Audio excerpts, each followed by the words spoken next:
Hello, and welcome to this episode of the Maryland Risk Management Education Podcast. My name is Paul Garinger. I'm the host and Extension Legal Specialist here in the Department of Ag and Resource Economics. And we're going to kind of follow up on what we talked about on the last podcast with gleaning and crop insurance, this time with gleaning and a farmer's liability when they allow gleaners to come on the property.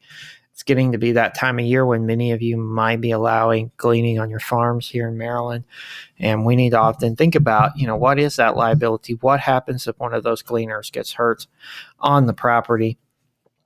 And for those unaware of what gleaning is, we may have vegetables after a harvest, fruits, vegetables, other commodities that may have excessive amounts left after, whatever we need for current contracts, CSA shares, farmer markets needs. And we have to look at what we're going to do with those, excess crops. And in many cases, food banks in the area may be looking at those and want some sort of the ability to take and collect those leftover crops. This allowing of the collection of leftover crops is known as gleaning. Food banks potentially have volunteers who can come to harvest these crops left over for those who are needy. But many farmers, like we just talked about, may worry, what is the potential liability I face if a volunteer is hurt on my farm while gleaning crops for a food bank? Maryland law does offer protections to farmers who allow gleaning on their property. To look at Maryland's law, a farmer allowing a charitable organization such as a food bank, church, some sort of charitable 501c3 organization to glean on the property will not be personally liable for injuries that happen to an agent of the charity, i.e. a worker of the charity. And this is found in Maryland Code, Courts and Judicial Process, Section 5-404B. The language in the statute treats charities, employees, and volunteers as trespassers. And we're going to talk about why that's important here in a minute.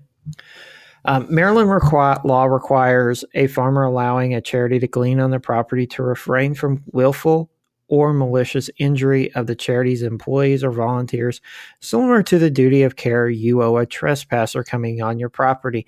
This means all the landowner or the farmer needs to do is warn the charity of dangerous conditions on the farm.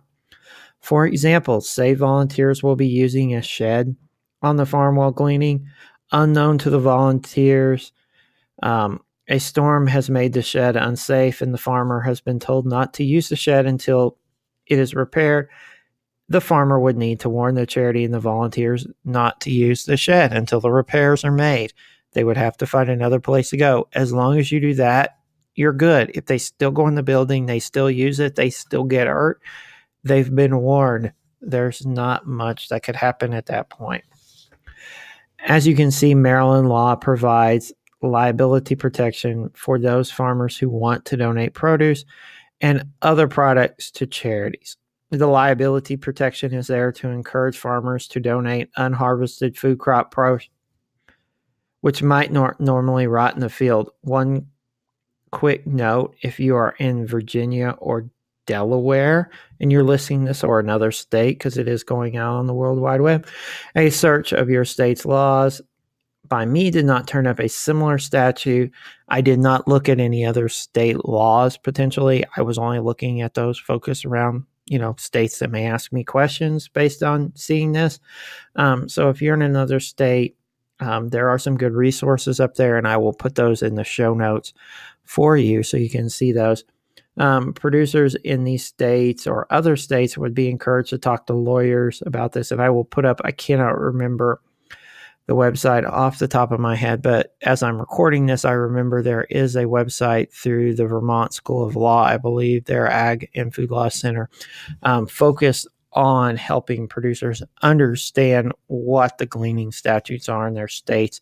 So I'll put a link up to that to make it easier on you.